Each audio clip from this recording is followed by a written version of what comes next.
They're hot. Facebook inbox. All right, guys, we're going to rock and roll here shortly on the program. Fantastic tip from a local realtor sent to us on 922 Bowling Avenue. Let me know when those headlines are in, J-Dubs. That would be greatly appreciated. Johnny Ornelas, ¿qué pasa, chico? ¿Cómo estás, amigo? ¿Todo está bueno? Johnny Ornelas, el jefe de Guadalajara y one of the jefes of El Mariachi at Zion's Crossroads. Una persona muy inteligente, Johnny Ornelas and his family. His wife, fantastic teacher in Albemarle County Public Schools. 922 Bowling Avenue, sent to me by a local realtor, who I will not use her name. 3-bedroom, 1-bath, 900 square feet, sold to a builder and investor for $330,000 last year. Now 922 Bowling Avenue is being proposed for new construction at $1.5 million.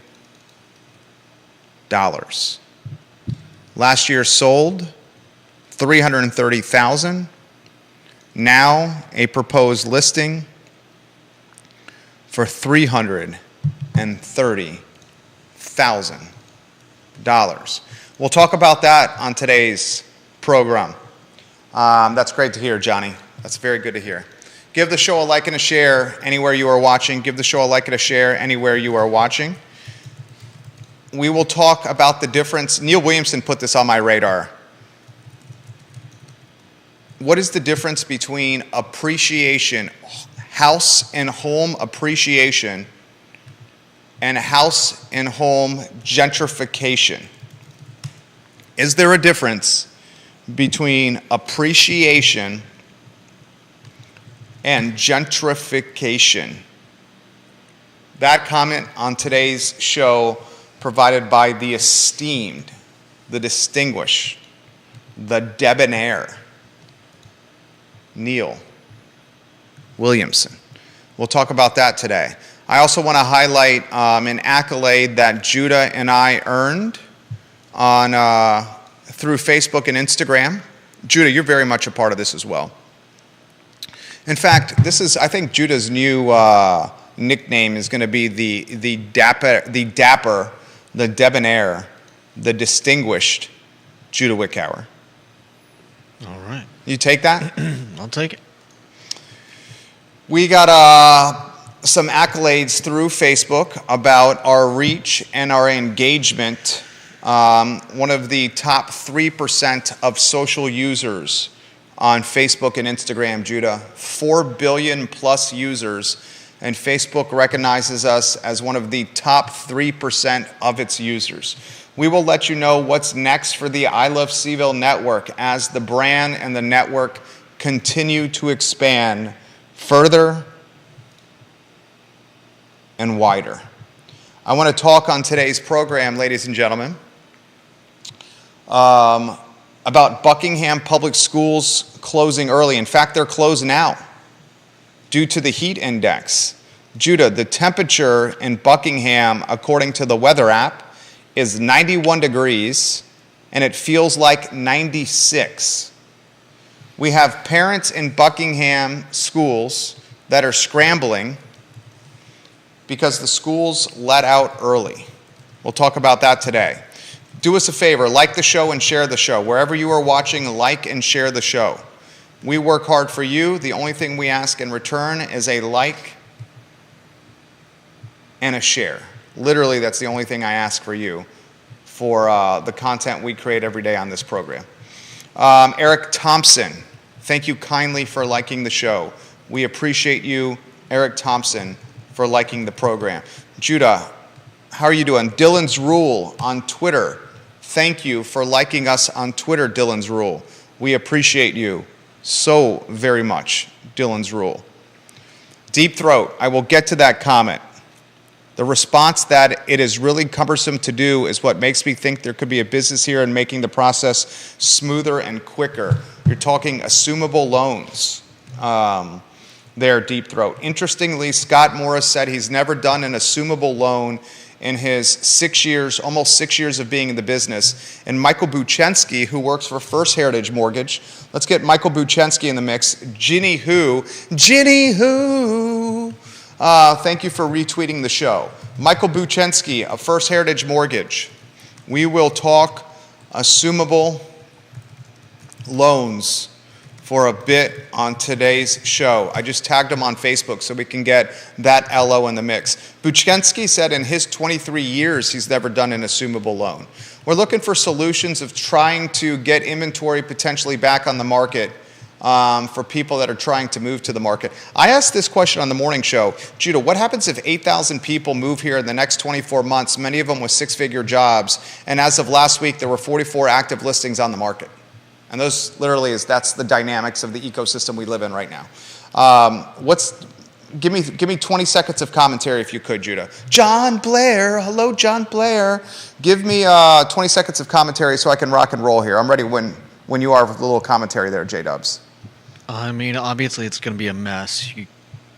Even if it was, it doesn't really matter what they're, how much money they're making. They're still going to bring their needs, needs for homes, for apartments, for living spaces, and as you and others have talked about, we just don't have the capacity, and it's doubtful that we will have the capacity by the time they start pouring in. Well, rock and roll. Judah Wickower dropping dimes. All right, I'm in your hands. Let's start when you're ready, guys. This show is going to be dynamite today. It's going to be absolutely dynamite. You got Bowling Avenue ready to go, the photos? No, of course not. All right, I'll kill a little time so we can get Bowling Avenue ready to go. I appreciate the realtor who sent this my way. I'm ready to rock when you are. Quiet on the set.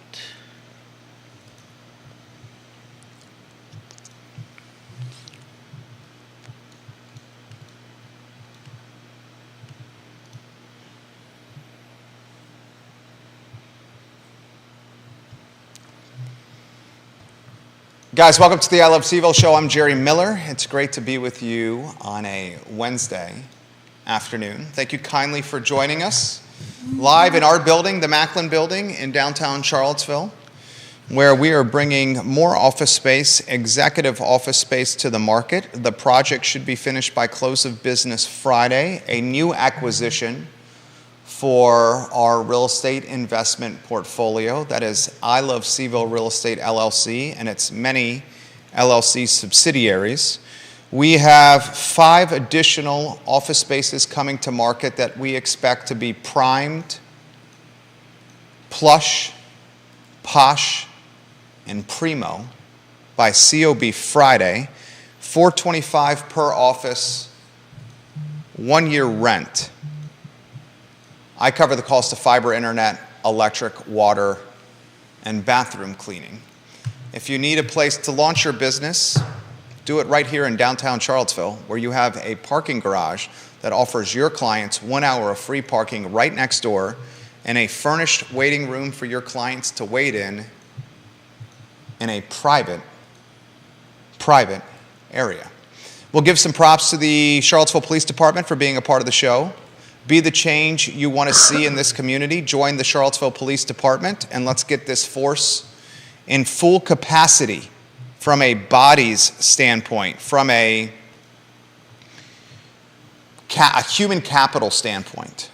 I back the blue on this program, and I also champion small businesses like David Trecarici, the owner of Skooma Boutique Dispensary. David Trecarici and Skooma Boutique Dispensary and Scott Wagner Integrated Medicine are changing people's lives. Dr. Wagner undoubtedly has your back, and Skooma Boutique Dispensary is doing things the right way in these difficult Glenn Youngkin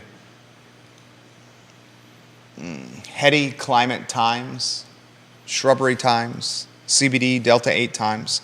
A lot I'm going to cover on today's program, ladies and gentlemen. Look at the headlines for what we're going to discuss. We're going to highlight 922 Bowling Avenue. Once you get the photos of what it was before, Judah, give me a thumbs up. And then once you get the photos of what the proposed property could be in this custom home to be built setting, let me know. I would also love, and I know I'm asking quite a bit from you, and I'm very grateful for you, sir. I would also love if you could get a photo, a Google map with the red circle around 922 Bowling Avenue. All right. I'll kill a little bit of time beforehand. We'll talk Buckingham County Public Schools closing early due to the heat index. I'm on my weather app right now. I'll show it on screen. The schools have been let out. The temperature in Buckingham is 91 degrees. It feels like 96. Yet Buckingham County Public Schools Superintendent and their leadership team have chosen to end the day at the halfway marker of 12:30 p.m. 12 minutes ago. Remember, Buckingham County is not necessarily, and by not necessarily, it is not the epicenter of employment. So parents are dropping their kids off at school, and then they are heading to Charlottesville and Albemarle, hell, maybe Richmond or Short Pump for their work. There's not a lot of jobs in Buckingham. So when the school day ends at 12:30, parents are left scrambling. How the hell do I pick up my kid? I'll talk about that on today's show. I want to ask you this question. Neil Williamson, he's debonair, he's dapper, he's distinguished, he's downright cool, the president of the Free Enterprise Forum. He posed this question on our morning show. What is the difference between gentrification and appreciation when it comes to homes? I want to talk about that with you today, Judah.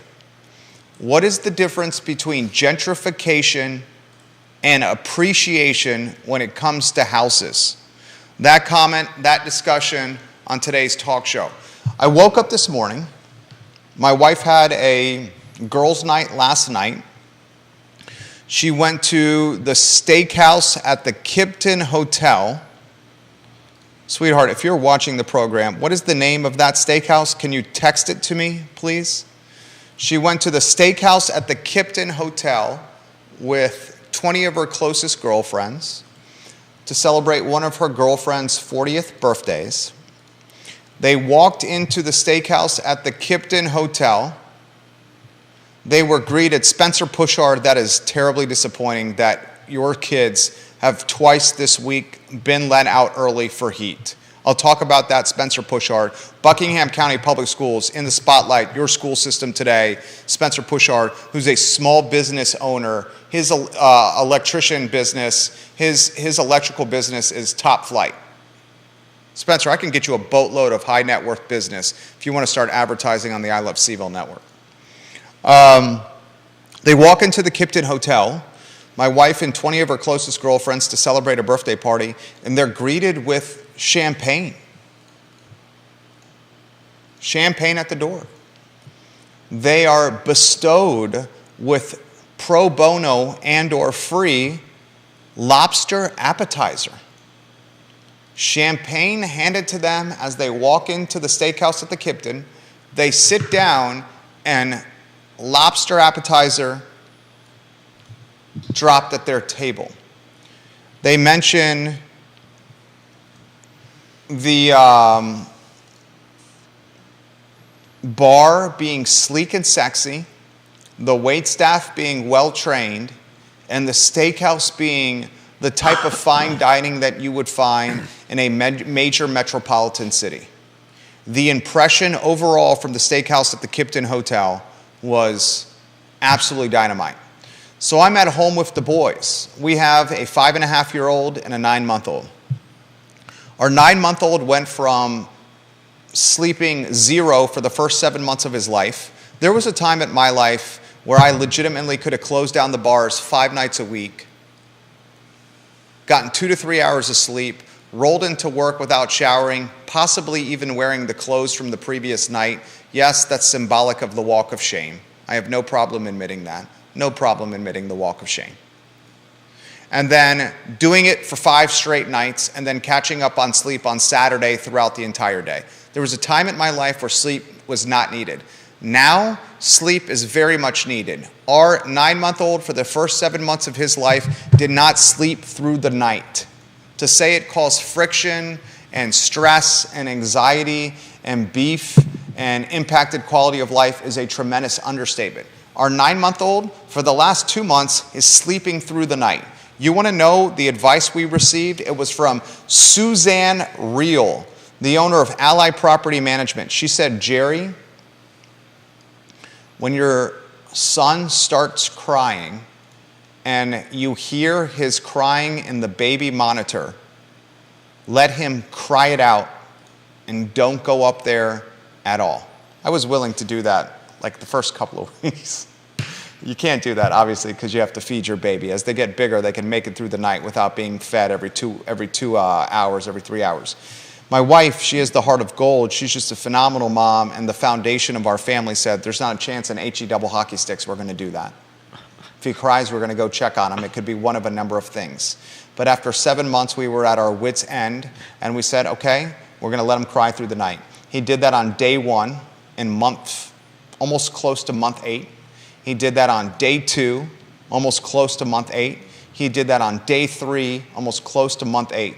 And those first 3 days of letting our baby boy cry through the night were as difficult for my wife as anything I've ever seen her do.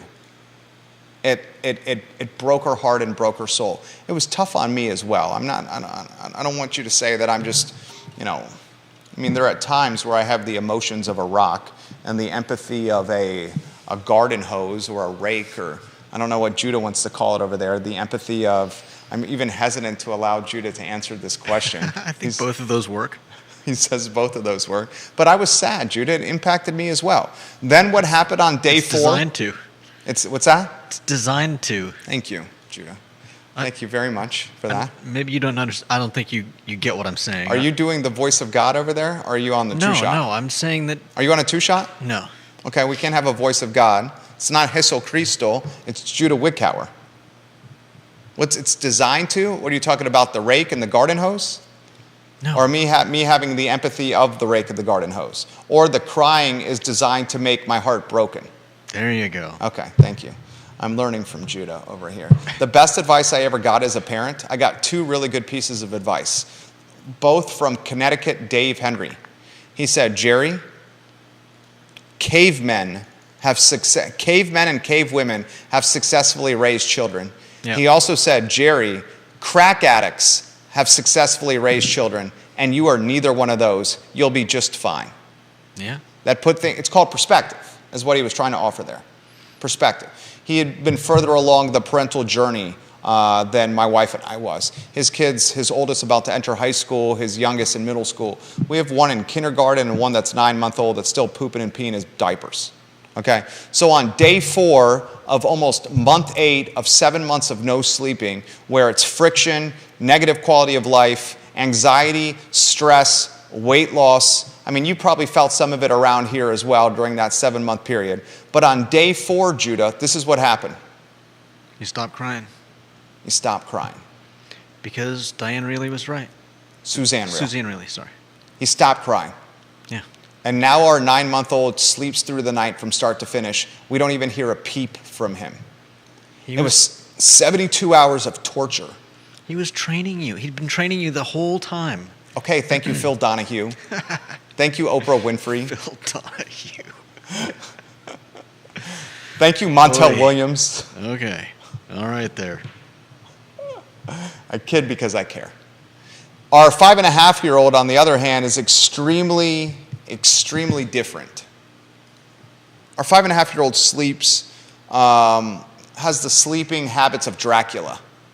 Our 5.5-year-old has the sleeping habits of an ecstasy dealer at the X Lounge. That's a blast from the past. You remember the X Lounge in Charlottesville? Vaguely. You don't remember the X Lounge? How does someone at the X... Oh, because they're up all night? There you go, Judah. If an ecstasy dealer is slinging some X at the X Lounge, he's probably not sleeping at night. Right? Yeah. Dude, the X Lounge was popping. I met many a female at the X Lounge. But I did find it very unique and odd that the X Lounge was next to Friendship Court or Garrett Square. It created an interesting dynamic of demographic.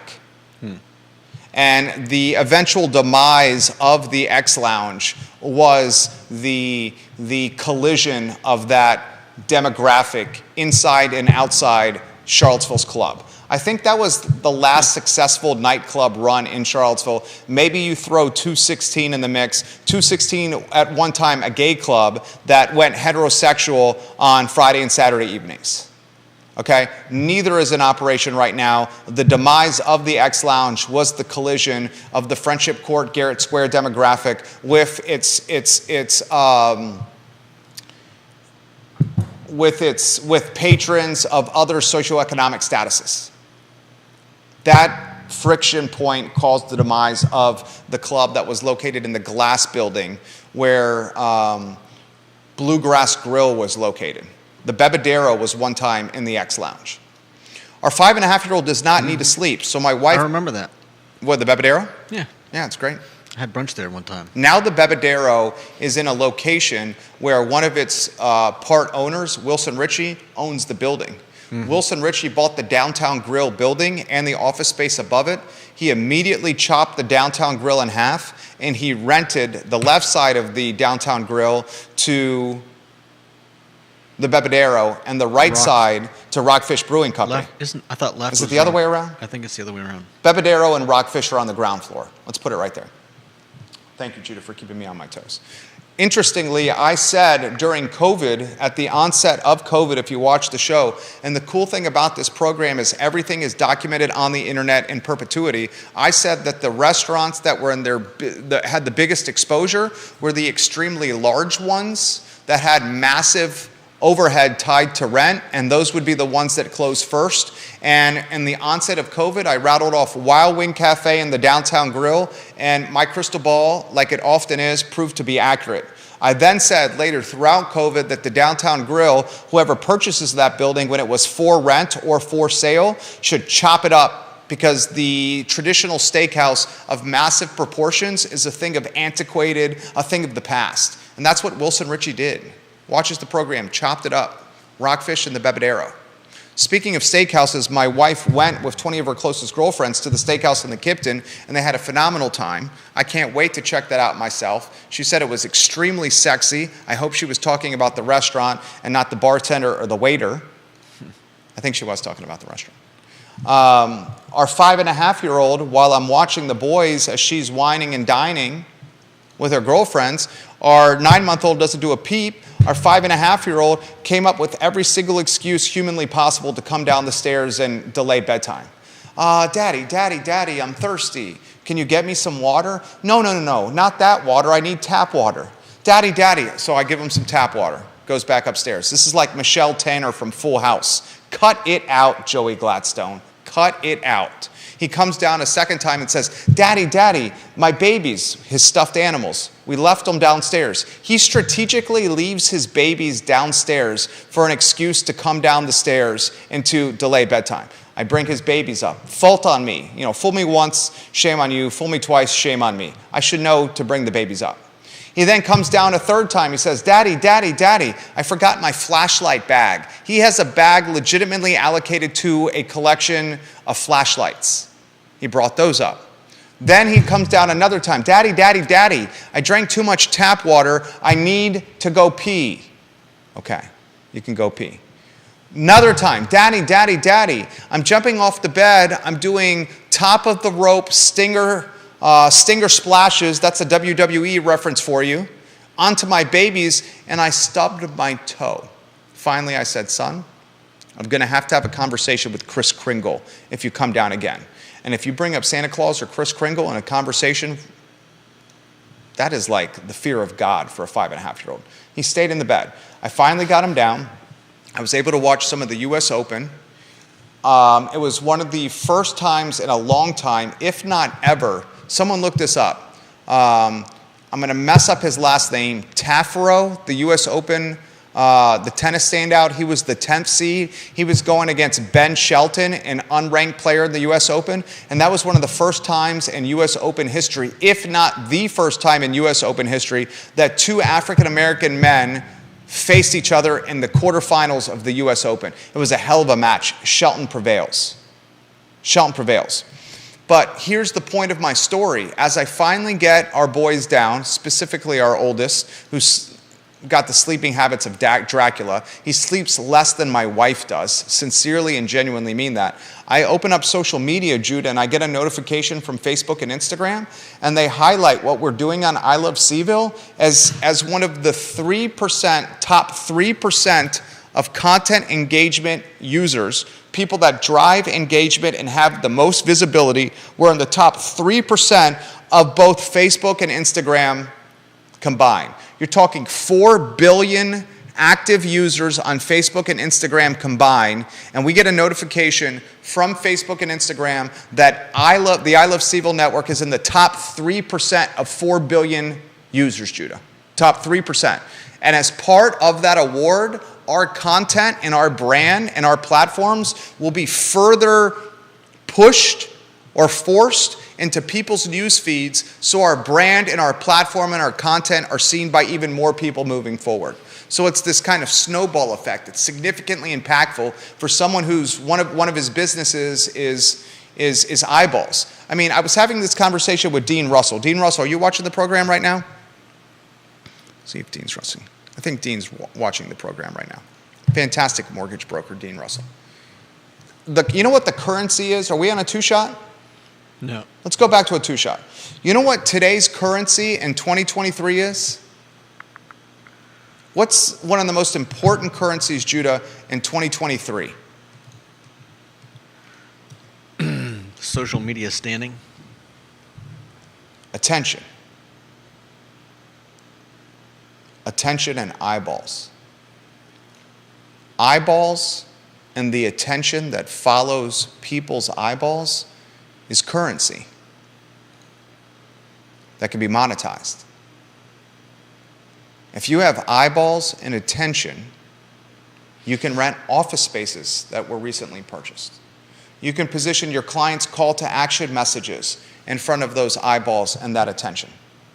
You can secure incremental business for V&V Brands, an advertising agency. You can become the news platform of record for a 300,000 person, very cosmopolitan and affluent market called Charlottesville in Central Virginia. Attention and eyeballs are one of the most important currencies in the year 2023. Eyeballs drive traffic, traffic drives revenue, revenue drives happy clients, and it snowballs. It creates a snowball impact. That's what's happening here. That's why this is booming. So I ask this question, or I have this question asked often: what is next for the I Love Seville network? Well, we launched the Jerry and Jerry Show, a Tuesday sports show that airs at 10:15 a.m. every Tuesday with a Virginia Sports Hall of Famer, Jerry Ratcliffe, who was the one-time sports editor and columnist for the Daily Progress. That show is off to a hot start. We're extremely close to landing 2 new partners and potentially expanding that show. Very excited for the future of the Jerry and Jerry Show. If only UVA football could respond with the same success we're having here with this network. I think there's a very good chance, Judah, that this Virginia football team does not cover or does not surpass the over-under. Las Vegas had Virginia football, the over-under for victories this year at 3.5. So Las Vegas, who builds casinos, hotels, and makes money off of people's foolish bets. Affinity for gambling, has the over-under for the 2023 season as 3.5 wins. If UVA football loses to JMU on Saturday, and as of yesterday, they were a 7-point favorite. Ian Caskell, I enjoyed talking about JMU with you in the Boar's Head locker room. Next time we talk about JMU and UVA football, let's have some clothes on, my friend. Looking forward to more conversation with you about the pigskin. John Blair and Stephanie Rhodes, hello. We'll get to you in a matter of moments. Love both you guys. If UVA loses on Saturday to JMU, and there's a very good chance that JMU will have just as many fans in the stands as UVA, because they're bringing 20 to 30,000 people is what a lot of people are saying. If they lose that game, I'm not sure Virginia football is going to surpass 3.5 wins on the season. So you're looking at the under right there. Mm-hmm. We get this notification of you're one of the top 3% of 4 billion users worldwide with the I Love CVille network. And I get the question all the time, what is next for you guys? I'm telling you, this is what's next for the I Love CVille network. The Real Moms of Charlottesville, Virginia. We're going to launch a show called The Real Moms of Charlottesville, Virginia. And the Real Moms of Charlottesville, Virginia are going to have conversation about what it's like to be a real mom in this town. And I'm going to tell you right now, moms rule the world. Moms are superstars, moms are heroes, and moms can do things that dads cannot do, that men cannot do. What is a more painful process than birthing a 9-pound bowling ball out of your vagina? I can't think of a single thing more painful than a 9-pound bowling ball coming out of your vagina. I've seen my wife do it twice. She is the bedrock of our family, like so many moms out there. And any mom that's watching this program knows being a mom is not a glamorous profession. There's very little glamour when it comes to motherhood. It's scrambling, it's survival, it's getting to bedtime, it's getting up before your kids get up. It's a battle. Every day is a battle. And there are small perks or small scoops of ice cream, small rewards. Your son says, "I love you" to you, mom, and gives you a big hug. Your kid does well at school. Your son remembers to put the toilet lid down. Your son finally learns to keep his hands out of his pants when he's talking to somebody. How many moms have dealt with that with their little boys? I mean, good gosh, just leave it alone, for goodness sakes. Your son stops pointing at his brain through his nose. What are you, digging for gold in there? Stop doing that. Your son eats what's on his plate from start to finish. These are I call them scoops of ice cream, the glimmers of hope, the success stories that a lot of moms have during the course of a day. So the Real Moms of Charlottesville, Virginia, the newest talk show that we're going to launch on the I Love CVille network, will be directed and produced by the I Love CVille network, but it will be hosted, executed, orchestrated, strategized, organized, galvanized by the moms on our roster. And I think it's going to be one of the most successful pieces of content that social media has ever seen. And I want to thank Judah, because being one of the top 3% of social media users on Facebook and Instagram when there are 4 billion out there is as much, if we can go on a two-shot, as it is props to you, as it is props to the viewers and listeners that are watching the show. It's Judah and you, the viewer and listener, that have made that possible. So thank you kindly. Are we on a two-shot? Yeah. Thank you. Thank you. All right. Let's get to some of our topics today, okay? You ready? Mm-hmm. Buckingham County Public Schools closed early. Oh, let me get to Stephanie's comments. Stephanie Wells Rhodes, friend of the program, A-plus person, Stephanie Rhodes. She says her daughter, Corinne, sleep trained both of her baby girls through taking Cara Baby program, and yes, it's hard for like 14 days, but they're amazing sleepers. And then Stephanie said he learned your son, Jerry, how to self-soothe and put himself back to sleep. That is exactly what happened. You learn how to do that. She's 100% right. It's like, Stephanie, you've raised 2 kids and are helping raise 2 grandchildren or something, and many nieces and nephews, but you're exactly right. And John Blair, yes, Buckingham Public Schools, county schools have air conditioning. Yes, they do have air conditioning, John Blair. Buckingham County Schools let their students out today at 12:30 because of the heat index. And the heat index, right now the temperature in Buckingham is 91 degrees and it feels like 97. When we started the program, when they were let out, the temperature was 90 degrees and it felt like 96. But they probably announced that they were letting them out far before noon.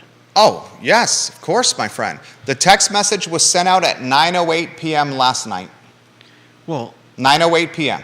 I'll let you go, man. Hey, I got a lot of takes. You know I have a lot of takes. It sounds like you have a take. Show is yours, my friend. Anywhere you want to go. think about it this way. It's almost like a snow day. I'm not saying that it should be Almost or like a snow day. that it is, but if the school administration was expecting the high with the index to be reaching 105 plus, which is what I saw today was supposed to be like, then they may have figured that there are a lot of students who are walking home, and rather than let them... Walking home in Buckingham County?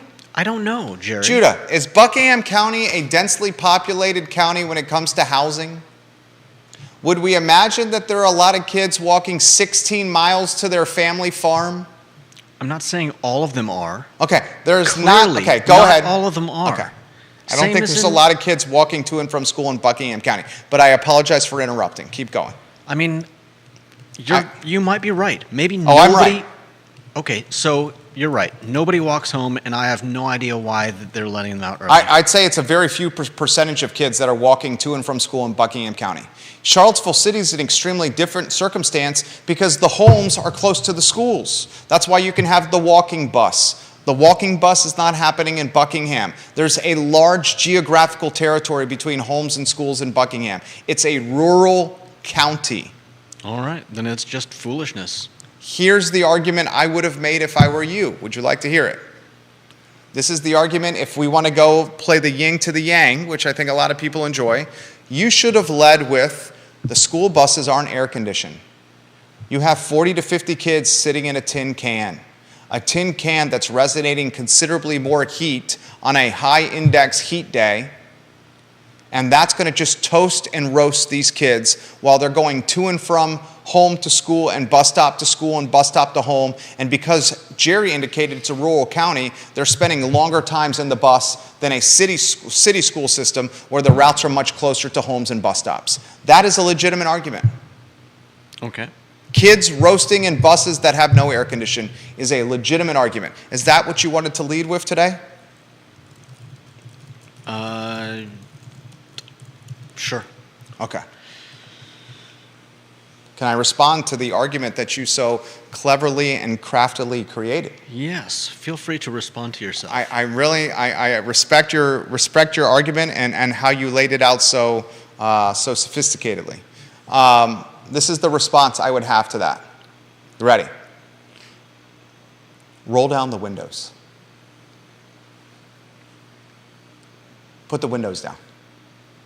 Let the breeze get in the bus. There was a time before air conditioning in cars. And all those people that are asking, Buckingham County Public Schools have air condition in the actual schools. Spencer Pushard says he lives in Buckingham County Public Schools. 0 kids walk to school in Buckingham.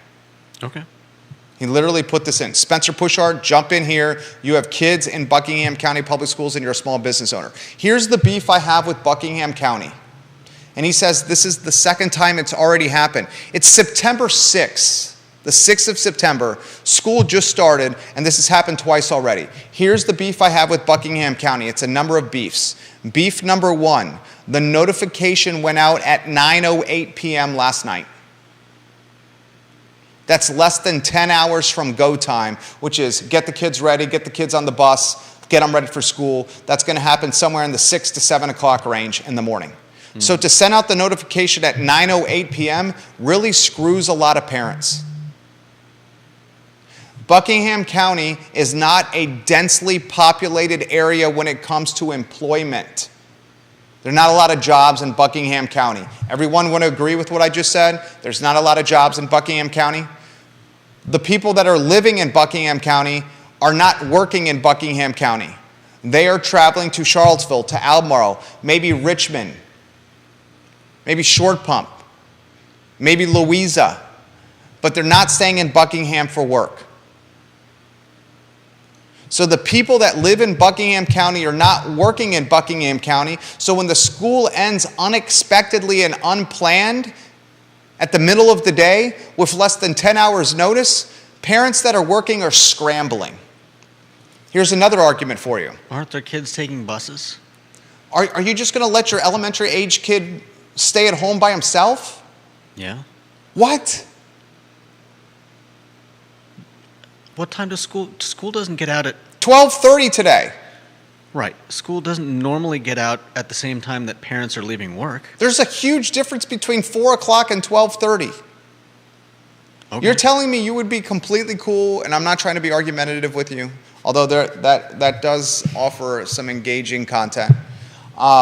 You're telling me you would let your second or third grader just chill in the house by himself for 5 or 6 hours? That's a wildly... The answer is no. Okay. Child Protective Services would take your kid if you were letting your second or third grader just chill in the house by himself or herself, unprotected. Am I right, viewers and listeners? Okay. I'm not going to argue at this point. Okay. It's not argument. It's content. Top 3% across 4 billion people. My beef is with the notification. The text message came at 9:08 p.m., less than 10 hours before go time. My beef is with the fact that Buckingham doesn't realize, I hope to God the superintendent realizes, that the parents of these kids are not working in Buckingham, so they have a long way to travel to pick up their kids or to get home for their kids if they're let out at 12:35 p.m. unexpectedly and without letting their boss or their employer know that this is happening. My other beef with what's happening is Buckingham County, this is very safe to say, is not necessarily from a socioeconomic standpoint the wealthiest of counties. So you have a lot of households of 2 working parents, moms and dads, dads and dads, moms and moms that are both working. Because both parents are working, the likelihood of someone being there to greet or stay with the kid is not great. Probably a very different and by probably, we all know a very different socioeconomic demographic than Albemarle County or even the city of Charlottesville, where you probably see a lot more stay-at-home parents that can accommodate this kind of surprising announcement. Buckingham County schools have air conditioning. Now, this is where someone's going to say, in my day, I used to walk uphill barefoot in the snow 18 miles to get to school. And I guess I'm going to say it. In my day,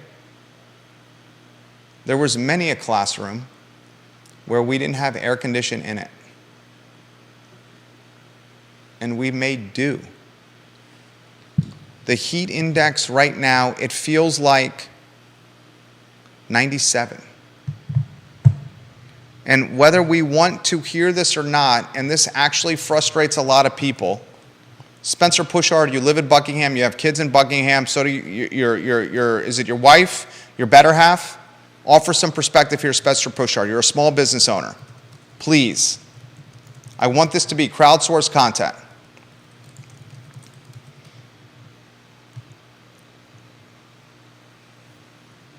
He says, in Buckingham County, Spencer Pushard, the small business owner, all our school kids ride the same bus, high school, middle school, and elementary school. Schools open at 8 and let out at 3:05 p.m. When my kids ride the bus, they don't get off at our house until 4:20 p.m. Bill McChesney, it's not 3 or 3:30 in Buckingham. I literally have a father of children saying, when my kids ride the bus, they don't get off until 4:20 p.m. at the house. And whether we want to hear this or not, and this ruffles a lot of feathers, but it's facts. It's facts. You know which schools don't close for heat index? I don't. What do you think my answer is going to be? I have no clue. Which schools don't close for heat index? Private schools. And I catch the meme accounts give me grief about this. But we cannot keep having this dichotomy, this massive delta in education, where children that are in public schools had to learn in a remote or Zoom environment much longer than those that were in a private school setting. That's facts. That's what happened. I was having a conversation with a father who I'm not going to name right now. He's watching the program right now. I won't utilize your name. He said his daughters, who are in the Western School District, have, I'm not using his name, said verbatim,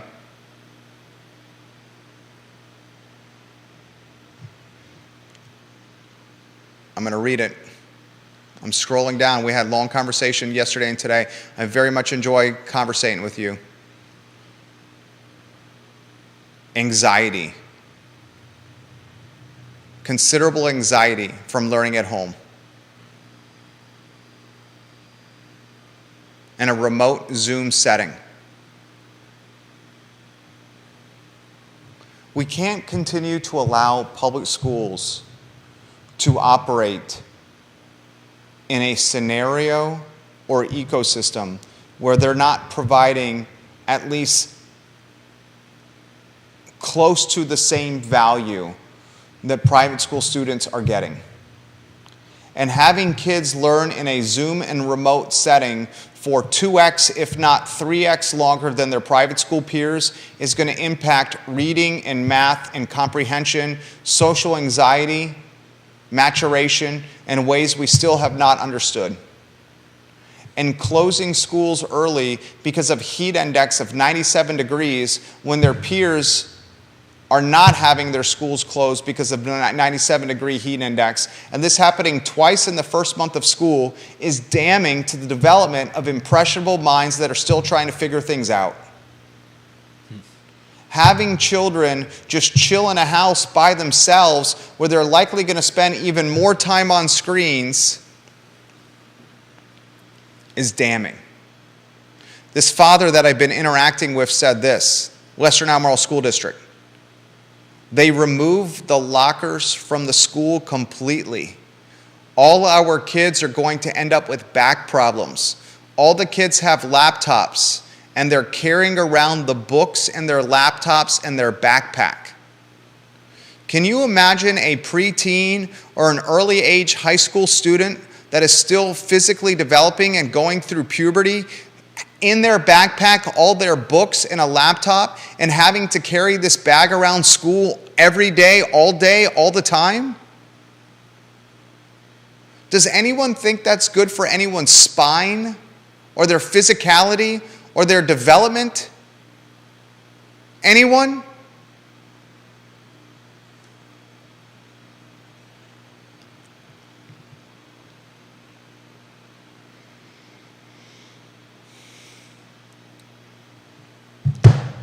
That's why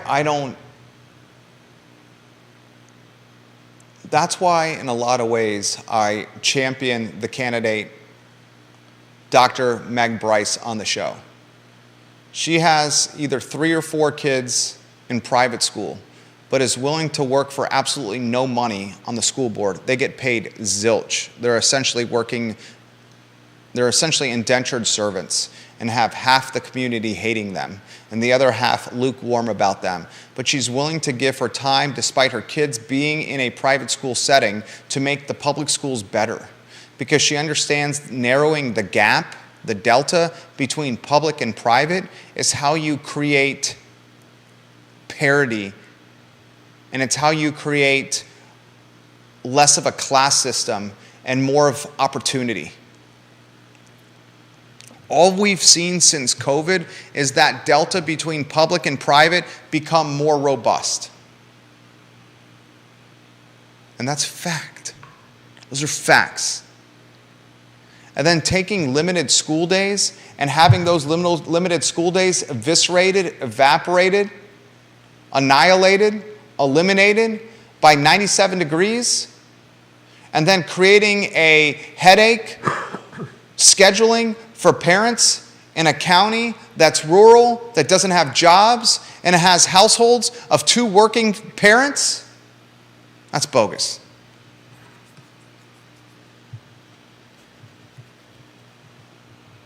Spencer Pushard, you're welcome on this program at any time you want, sir. Anytime you want, you are welcome on this program to talk all things Buckingham and your small business, what it's like to be a father and pursue your dreams as an entrepreneur. I sincerely mean that, Spencer. Anytime you want, come on the program. And I will give you a free plug right now, sir. I'm going to your Facebook page. I see your beautiful better half. If memory serves, your Facebook profile, you had your electrical business promoted on it. I'm trying to find it. I'm sliding through your Facebook profile right now, your cover photo. What's the name of your electrical business? Use your personal profile to brand your business. Just a free tip and suggestion. I'm not seeing the name. Oh, here it is. SP Integration does electrical work. Anytime you want, good sir, come on the program and champion Buckingham. Lonnie Murray says this: the lack of training for teachers and parents for remote learning was the biggest issue for me. Remote learning could have been done way better in public schools. He also made the comment to me, Jerry, we immediately invested so much money of taxpayer resources into remote learning during COVID, and then when school came back online, we just threw away all that money and those resources as if it didn't exist. Remember? Yeah. Think about that. I want you to think about this. What small business spends 2 years of limited financial resources bringing a concept like remote learning to market for 24 months to immediately discard and trash and throw away everything you've done for 24 months when kids can go to school that day in person? That's what the schools did. Screw this. Kids are back. Let's forget all these screens and all this time that we've invested. We don't even prioritize it anymore. Foolish. Foolish, foolish, foolish.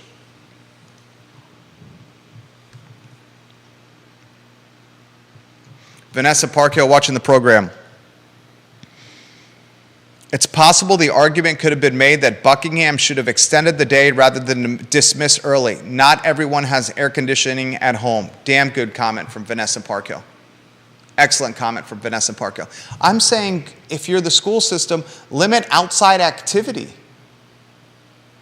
I can see why you may not want kids playing football in pads and helmets or even practicing sports outside. But did we consider that the air condition in the school may have been the only air condition for some of these families in a very rural community that is arguably, from a socioeconomic standpoint, the bottom of the ladder? And Vanessa says students at Albemarle High School were not using lockers 10 to 15 years ago for a variety of reasons. Some locks did not work, sometimes too far from locker to class with not enough time between classes. I worry about the students carrying now a laptop. 10 to 15 years ago, they were not doing that. And all their textbooks in a backpack as their bodies are still developing. Let's go to the next topic. Can you put the lower third on screen? Housing appreciation versus gentrification. Viewers and listeners, I want your take on this. Warrior AG, I'm going to get to your comment. He says, Albert Graves says, word of mouth is still priceless. 110% agreed. I'm responding to his tweet right now. I just responded to you, Warrior AG.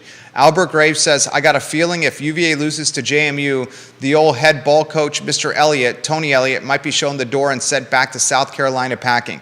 If UVA loses to JMU, I'm going to retweet Warrior AG. If UVA loses to JMU, the hot seat will be very hot for the skipper. Warrior AG, great comment.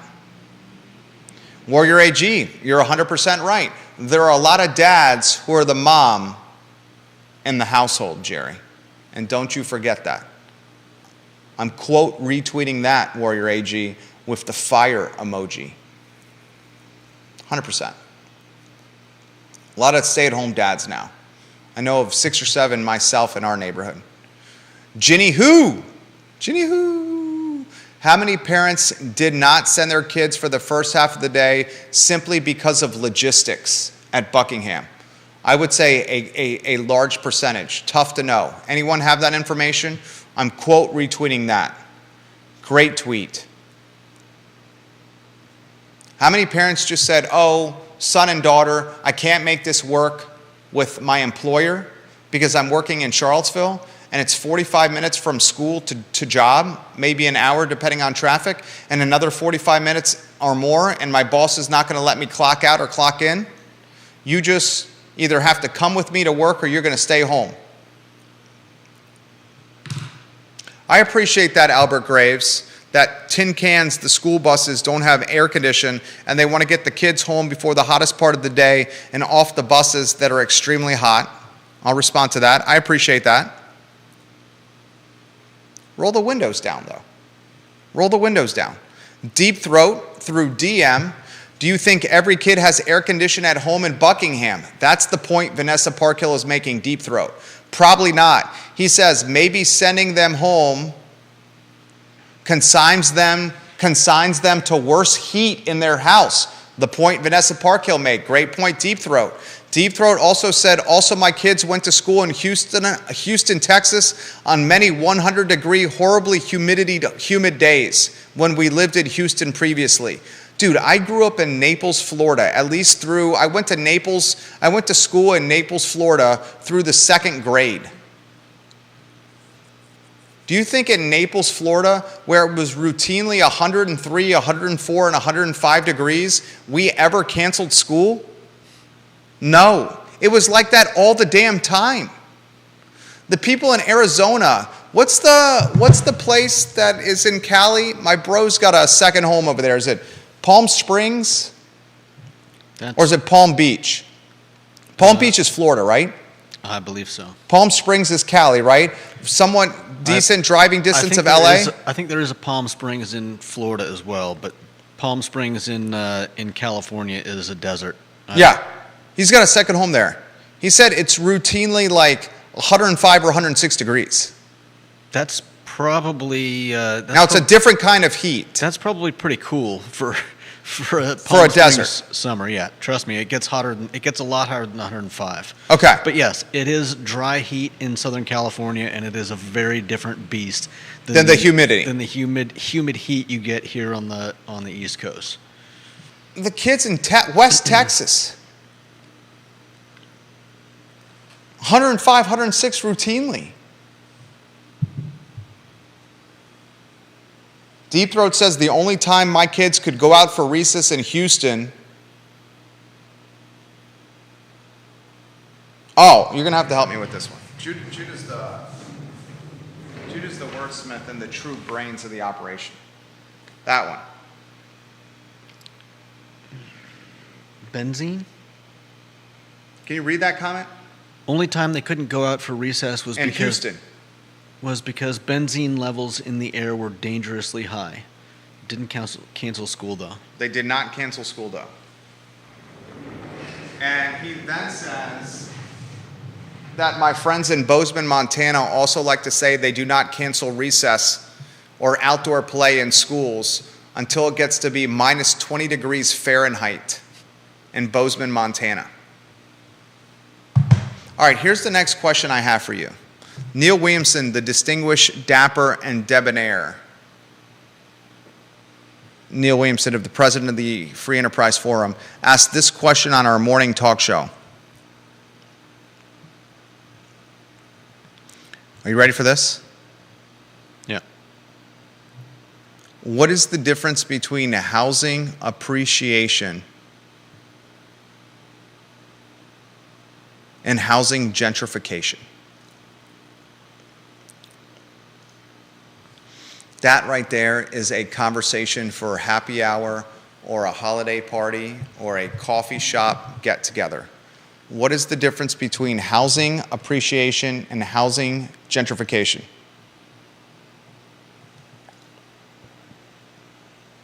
You want to talk on that?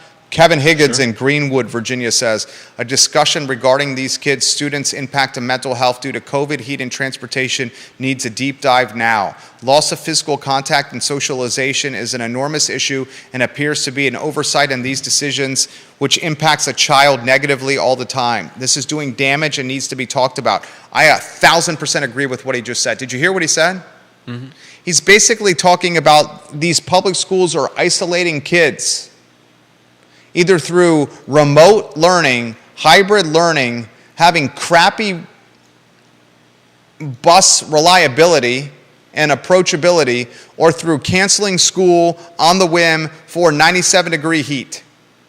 That's a father and a football coach of youth commenting on the show.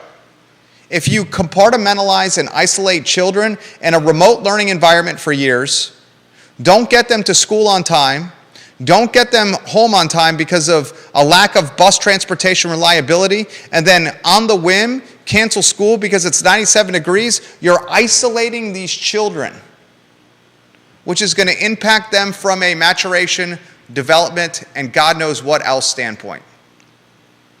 If you could put the lower third on screen about appreciation, Todd Raff, welcome to the program, the real estate investor and the owner of Blue Toad Hard Cider. There's 2 supervisors in Albemarle County watching our program, 1 city councilor in Charlottesville watching our program, a supervisor in Nelson County watching our program, an individual who ran for delegate watching our program, a city attorney watching our program, and 1 state senator, not U.S. senator, but state senator watching our program. Welcome all elected officials to the talk show.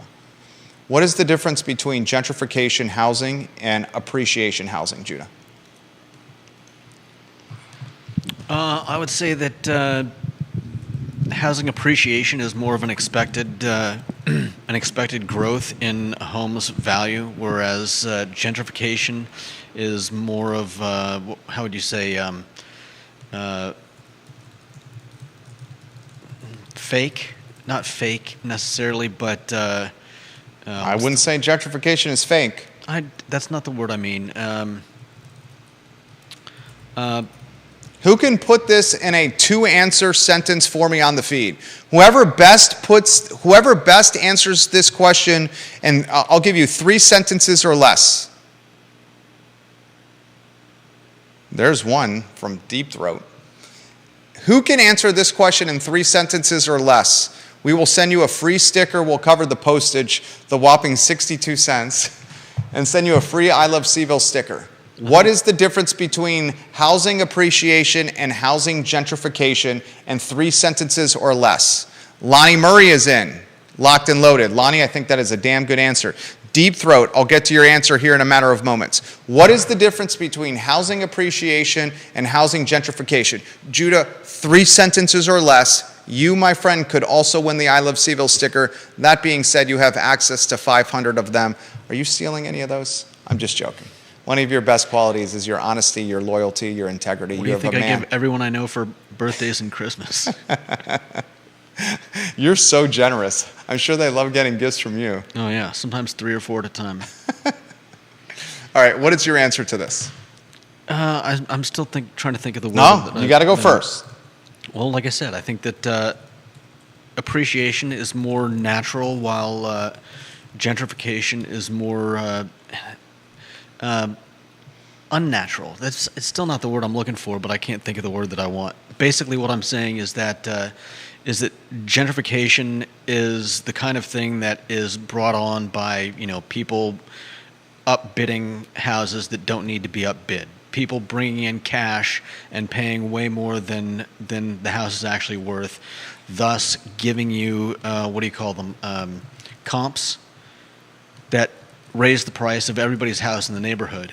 Whereas appreciation is just a natural indication of things like an area's popularity, actual worth, and just appreciation due to the things that make people want to live in an area. Judah, what car is locked and loaded? I gave you a little bit of grace right there. I would say that was a little longer than three sentences, but Yeah. you got some grace. I had to explain myself, so Lonnie what are you Murray, gonna do? who knows housing very well, says the difference is the average salary. If the average worker makes more, then higher costs can be managed. If salaries are flat, then you have gentrification. It's a damn good one. Darn it. That's a darn good one. That's a darn good. Damn it can be said in a PG-13 movie. I've promised my wife PG-13. I can say damn and be PG-13, right? Yeah, I don't think anybody's gonna cover any children's ears because they heard the word damn. Okay, just as long as I don't emphasize it over and over again. Yeah. Lonnie Murray, darn good one. The difference is the average salary. If the average worker makes more, then higher costs can be managed. If salaries are flat, then you have gentrification. Put a Lonnie Murray's name on the list here. He's in the running for a sticker. Todd Rath, the business owner and real estate investor, is locked and loaded. Todd Rath says, area gentrification is the cause and housing appreciation is the effect. That's a good one from Todd Rath. I'll say that again. Area gentrification is the cause, and housing appreciation is the effect. Todd Rath, locked and loaded. Albert Graves says addition by subtraction. Albert Graves, locked and loaded. Addition by subtraction. John Blair, I would love your answer on this. What is the difference between gentrification and appreciation? He does say, John Blair, you may or may not remember this, but pre-pandemic, Albemarle started to delay school if it was too cold for kids to catch the bus. Nothing to do with precipitation, just too cold. I think they got so much pushback from that, they stopped doing it. I mentioned this live on air. I really would love to hear, JB, your answer on appreciation versus gentrification. Deep Throat says this. Gentrification is a change in population, often driven by and in turn driving real estate appreciation. Real estate appreciation is mere change in average prices. That's pretty damn good. Gentrification is a change in population, often driven by and in turn driving real estate appreciation. Real estate appreciation is mere change in average prices. Deep Throat, I plea yet again, I think maybe this is a dozen pleas in person and through the show for you to please come on the program. Please come on the show. Sarah Hill Buchensky, the realtor extraordinaire, says Jerry and Judah, appreciation may be slower and more measured, whereas gentrification is sudden and changes the demographic. That is darn good, Sarah Hill Buchensky. SHB, which camera are we on? This one? Two-shot? SHB, excellent work. Appreciation may be slower and more measured, whereas gentrification is sudden and changes the demographic. That is fantastic. I think she put into words what I was going for with the natural and unnatural. I'm not sure how I'm supposed to respond to that. Okay. So are you saying good job? Yeah, You're saying good job, Sarah. I'm saying yes. That's very apropos, and I think that's what I was trying to get at. Jason Howard says, it's a matter of opinion. If your house you bought in the 2020s escrow allows you to climb the ladder, that's appreciation. If the rising costs push out long-term residents, then it's gentrification.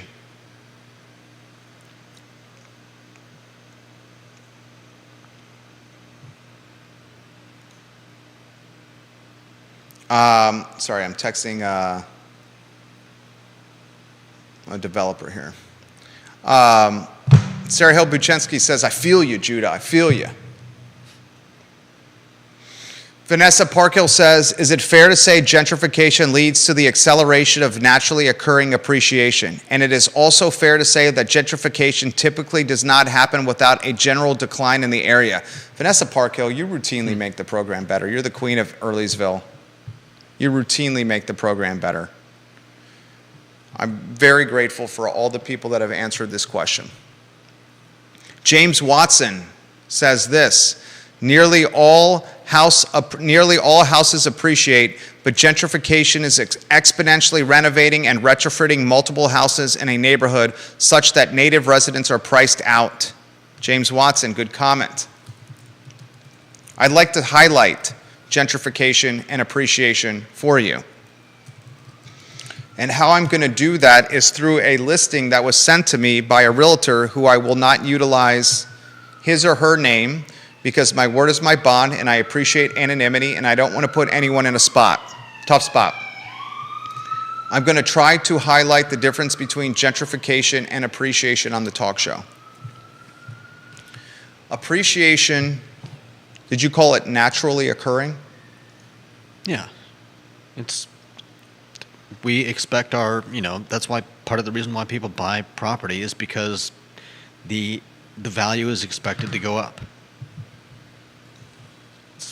Appreciation. It's a natural thing.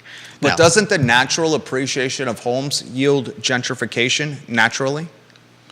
If homes naturally appreciate 5 to 7% every year, a compounded appreciation every year, this is compounded, doesn't that naturally yield gentrification? But is 5 to 7% more taxes? I mean, generally, gentrification... Taxes are tied to assessments. Yeah. Assessments are tied to market value. Right. If your home appreciates 5 to 7% every year, compounded, that's still not... Your assessment's going to go up, so your tax is going to go up. Yeah, but they're not going to go up as much as we've seen recently with houses going up, 30, 40% in just a few years?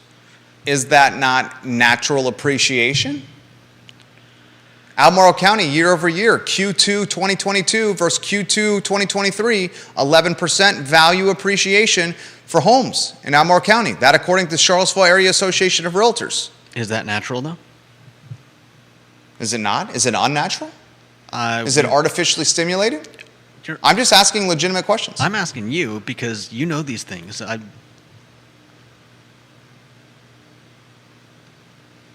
think gentrification and appreciation are one and the same. And so you're saying that... I'm saying... I'm not sure I follow. You're saying that everybody everywhere is slowly being gentrified? Yes. So are you arguing that that's... there's got to be some base cause to that. Is it inflation? Are you saying that our country's inflation is slowly pushing all of us out of housing? I don't think it's our country's inflation. I think we've chosen to live in a region that's coveted. But you're saying that... We live in a region. Why do we live in Charlottesville? Why do we live in Albemarle? Why do we live in Fluvanna? Why do we live in Central Virginia? I would say these are some of the answers. An abundance of restaurants, an abundance of breweries, an abundance of vineyards and wineries. We live in this area because of the music scene, because of the hiking trails, because of the mountain biking trails. We live in this area because of the University of Virginia. We live in this area because of the family offices, the hedge funds, the private equity firms. We live in this area because of the walking pedestrian downtown mall, because we went to the university for 4 years and we waxed nostalgic to get back here and move back here one day. We live in the University of Virginia. We live in this region because of opportunity and quality of life. We live in this region because of upside. We live in this region because it's a great place to raise our children. We live in this region because of schools. How many of those reasons does that fit your life, your family? One of those reasons I just gave is why you choose to live in Central Virginia. And the word is out. Everyone else is getting to know those reasons. Because today's world is a much smaller world due to the internet and social media and connectivity that comes from technology.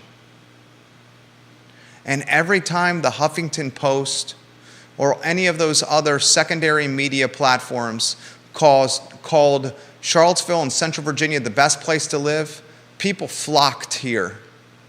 And anytime the University of Virginia graduated students, they waxed nostalgic of moving back here. And when Realtor Magazine calls Charlottesville and the Waynesboro region number 2 and number 3 in America for the best places to retire, and they did last year, people flock here. And when Jaffrey Woodruff funds a data science school, or Paul Manning funds a biotech school, or Amazon invests $11 billion into Zion's Crossroads in Louisa, people come. And they come 2 by 2, like 2 giraffes, and 2 elephants, and 2 squirrels, and 2 raccoons, and 2 German shepherds walking up a ramp onto an ark to save their lives.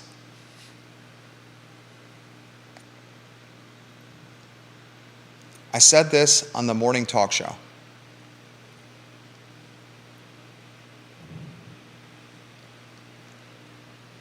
How is this region going to accommodate 8,000 to 10,000 incremental new jobs in the next 36 to 48 months, when as of last week, Keith Smith said there were 44 listings on the market?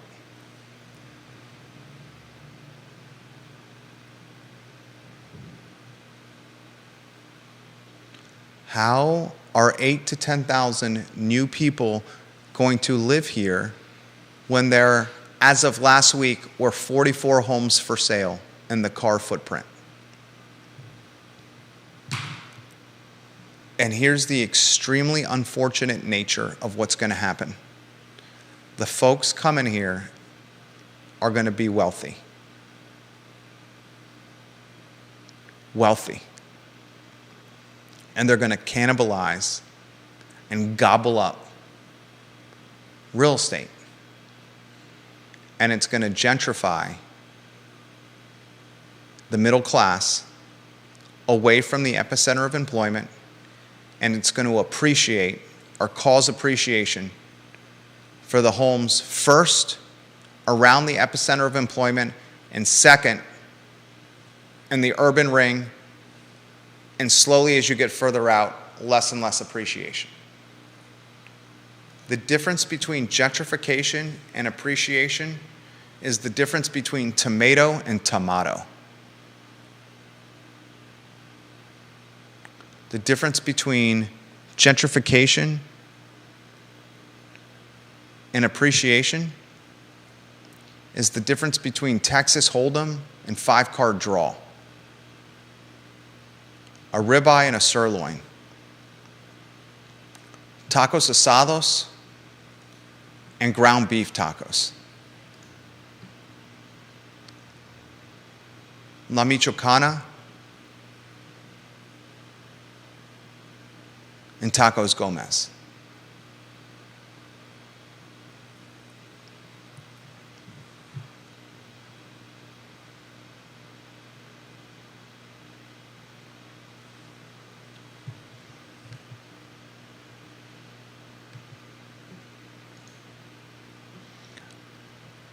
I'm going to make this comment.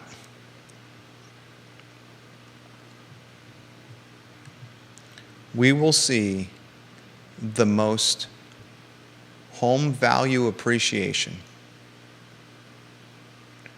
in Albemarle County and Charlottesville City specifically in the next 24 to 36 months that we may have seen during the craziness of COVID. We're not going to have the units sold. I'm not talking sales volume. I'm talking sales total dollars. Not units sold, but actual dollar amount. Actually, let me rephrase that. I'm going to change what I just said.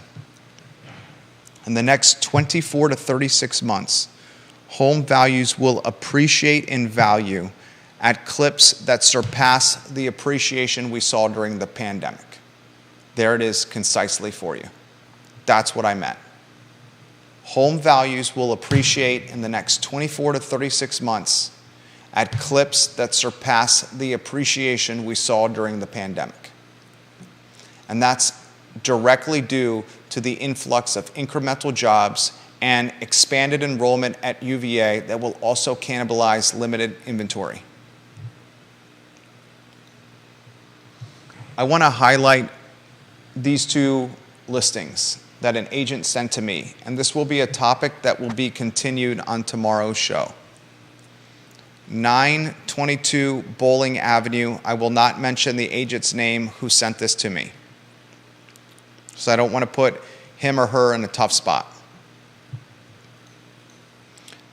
And I think we should give the I Love Seville sticker to Sarah Hill Buchensky.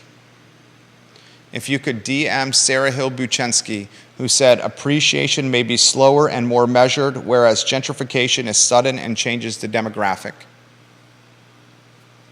Mail her an I Love Seville sticker by sending her a DM through my account, if you could, please, sir. So what we're seeing on screen, 922 Bowling Avenue, was this the house? This is the house from last year, right? Great job, Sarah. This is the old one. All right, so here's the nitty-gritty. 922 Bowling Avenue. Do you have a Google map? No. Okay, no problem. We'll do that for tomorrow. This will be a topic on tomorrow's show because it's 1:52. I have a pretty busy afternoon. 922 Bowling Avenue was a 3-bed, 1-bath house that was 900 square feet that sold to a builder and investor for $330,000 last year. I'll give you that again. 922 Bowling Avenue was a 3-bedroom, 1-bath, 900 square foot house that sold to a builder and investor for $330,000 last year.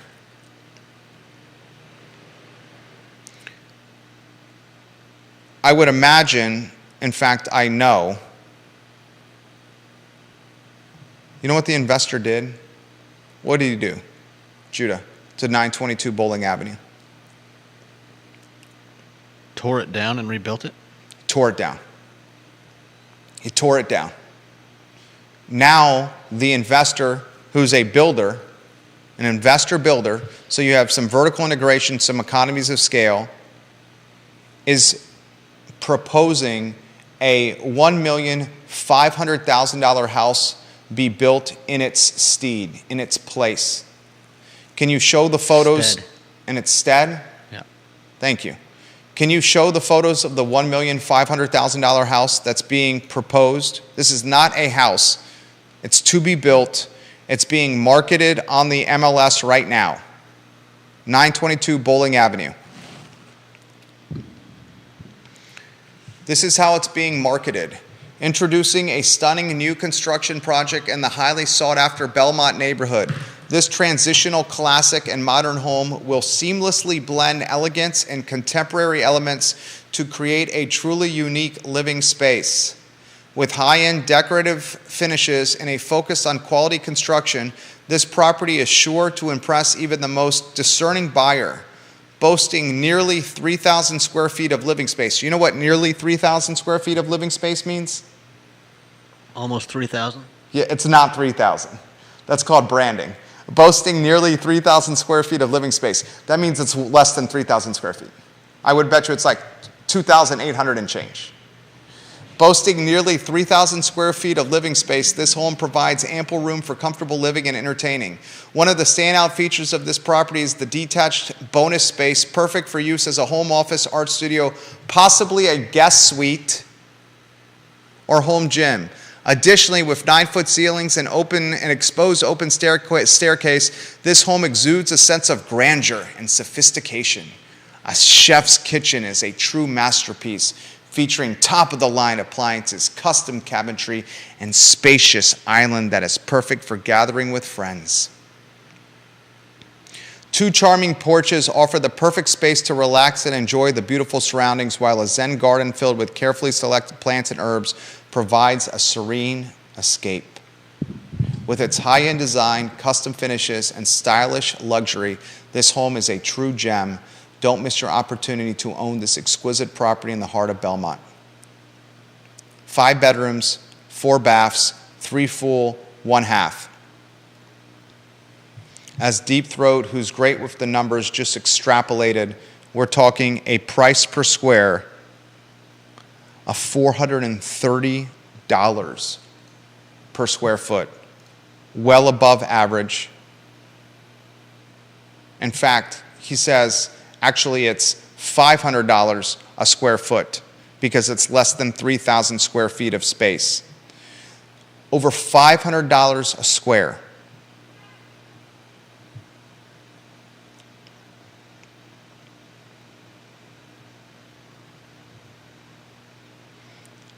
You want to know how you figure out the price per square foot? And don't let anyone say that price per square foot is not a legitimate metric. Anyone who tells you that, push back on them. $1,500,000, divide that by, let's call it 2,875 square feet. Divide that by 2,875, gives you a price per square foot of $521 a square foot. $521 a square foot is a premium in this community. It's a premium in this community. I bought a 5,300 square foot home, brick Georgian, on .91 for $700,000 in a gated community. Let's call it 5250, $700,000 divided by 5250, $133 a square foot. And it was gutted on the inside, had a brand new kitchen with Wolf appliances, everything open and new. In 2020, my price per square, March, was $133 a square. Now we're talking $521 a square. Now that's not an apples to apples comparison, because you're talking a smaller house versus a very large house, and you're talking the city versus Albemarle County. Mm-hmm. And you also have a 3.5-year delta. But are we talking a difference of $400? And the reason I bring this to your attention, I would not buy this, Dan Pettit. I would not buy this, sir. I would not buy this, but someone will buy this. $1.5 million being marketed, and it was purchased for $330K last year. Is that appreciation or gentrification? Will this sale or this close or this deal yield appreciation or gentrification for the neighborhood?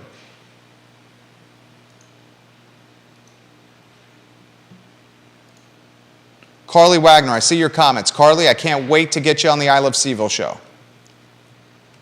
It's going to be awesome. We're going to have a lot of fun.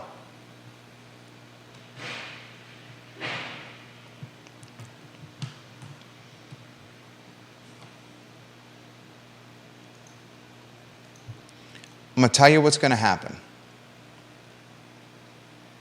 if you're watching this program. This home is going to sell. Todd Raff said gentrification caused this spec home. Bowling Avenue used to be a nice middle-class neighborhood. I've been here 23 years. Bowling Avenue used to be a nice middle-class neighborhood. You sure you don't have that map with the red circle around it? If you don't have it now, can we do it for tomorrow? And I know I threw a lot on your plate, so there's no fault of that, okay? I can get it for tomorrow. Tomorrow's great. We're talking 2-3 blocks behind the Local and Kamoli and Bell. I mean, this is Belmont. Bowling Avenue is legitimately like Belmont. That Elliott Avenue listing we were talking about the other day, kind of the outskirts of Belmont. This one's Belmont.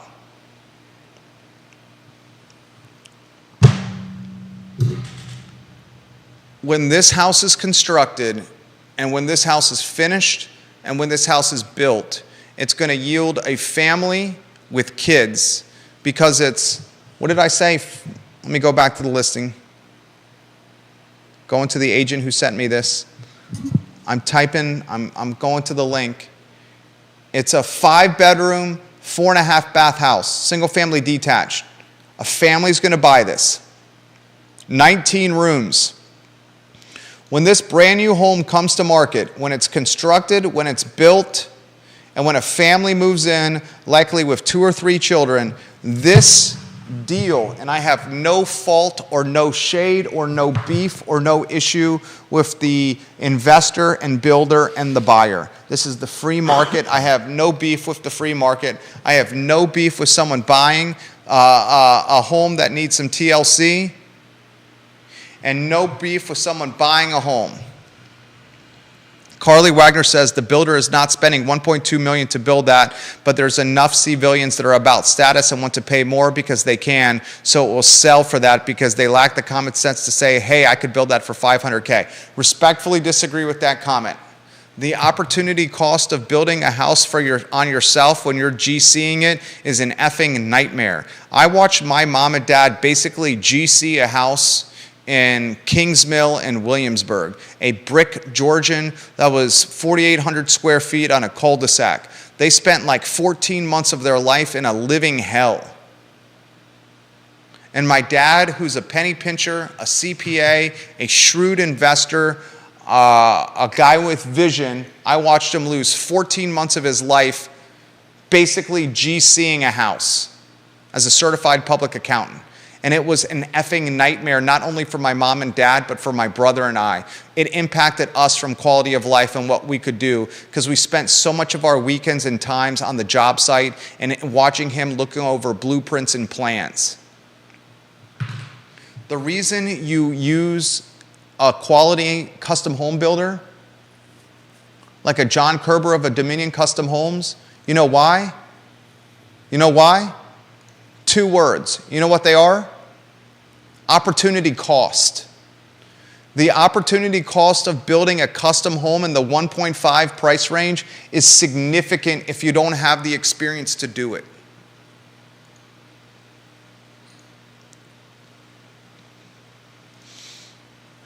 There's going to be a family with 2 or 3 kids that moves into this neighborhood on Bowling Avenue in this $1.5 million crib.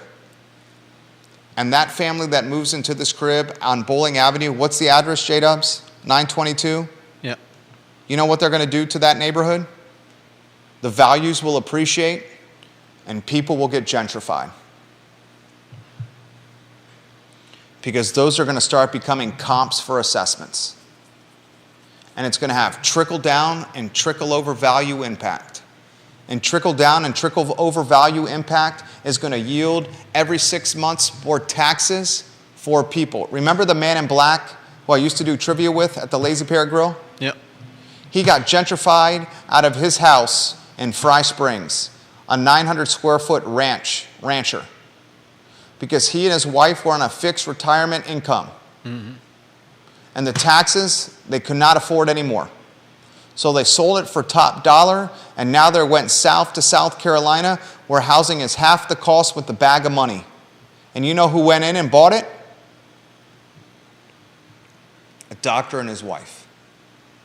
And they're using what they thought was their forever home. The doctor and his wife are using it as their starter home. And the doctor got it with a doctor loan. And it sold in a day and change. On tomorrow's show, we talk 922 Bowling Avenue, gentrification, appreciation, and the future of Charlottesville and Albemarle, and how this future is a menage a trois of Greenwich, Connecticut, fornicating with Austin, Texas, fornicating with Vail, Colorado. That's what Charlottesville and Albemarle are evolving. Austin, Texas, boned, Greenwich, Connecticut, boned Vail, Colorado, and birthed Charlottesville. That's the I Love CVille show on a Wednesday. Judah Wickower and Jerry Miller. We brought it for you, baby. We brought it for you.